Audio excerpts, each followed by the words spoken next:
Hello YouTube fans, thought I'd do something different today. I've not done this for a bit. Yep, it's an art cover of one of my favourite type of werewolf films. That being Company of Wolves. Shot in 1984, this tacit wolf tale tells it all. It starts with your typical British family driving a toss to get home, I'm assuming after doing their everyday shopping. Then you've got one sister who's being a bitch with the other sister, your typical sisterly love. One sister who was fell asleep. It's laser.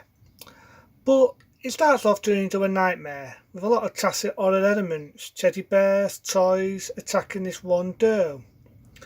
The girl then gets attacked by wolves. It does have a lot of well-known actors in it, as well as my favourite actor, David Warner, I meant to say, not David Ford. However, in this, I do feel he's not as properly known and doesn't really play as much of a bigger role. He just plays the dad. But there are bits in it where he comes across being a bit of a dick. The woman's not long lost her daughter by wolves, and all he wants to do is have his end away. But it was a different era as it's based on, and it is a different time period. You could say that Company of Wolves is sort of like what would happen if Little Red Riding Hood was made more for adults. And I'm not talking about fucking porn. This is more of an adult version of the Little Red Riding Hood story. A story what is more for grown ups and not as for kids. And I do love the special effects, as you can see here with the original art drawing. With the wolf coming out of a guy's mouth.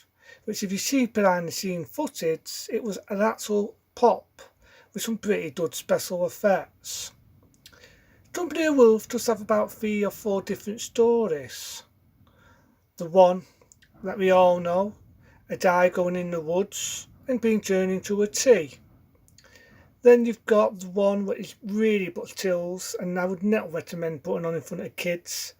A guy being a woman's husband, disappearing, later turning into a werewolf and pulling his skin off his face. That scene, even now I'm a man, definitely puts the shits up me.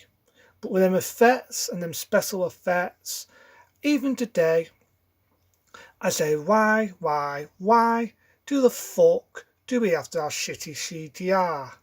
Proper 18, proper practical effects, how I miss them golden days.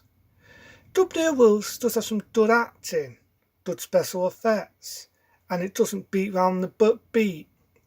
It does make you think though, is this girl dreaming when a grandma gets killed by what is to be a man or a werewolf?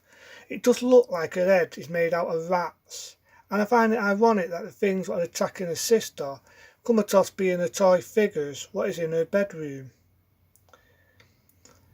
You could say it does have a good scene of the guy turning into the werewolf, and you can see here where the art drawing, that is what happens to him. I do also remember the bit of the other story where everybody turns into a wolf. Good practical effects again, and definitely a weird story.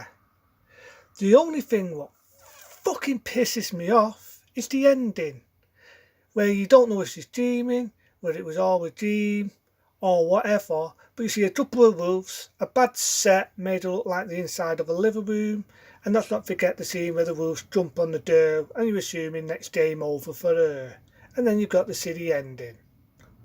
Other than that though, apart from the silly ending what pisses me off, I don't think Company of Wolves is a bad film, and I do think the special effects is top notch, and sadly to say they don't make films like this anymore. And because I like Company of Wolves that much, and because of the special effects, I'm going to give it a 4-star rating. Because it's definitely a lot better than some of the shit you see nowadays. Other than that, have a good one.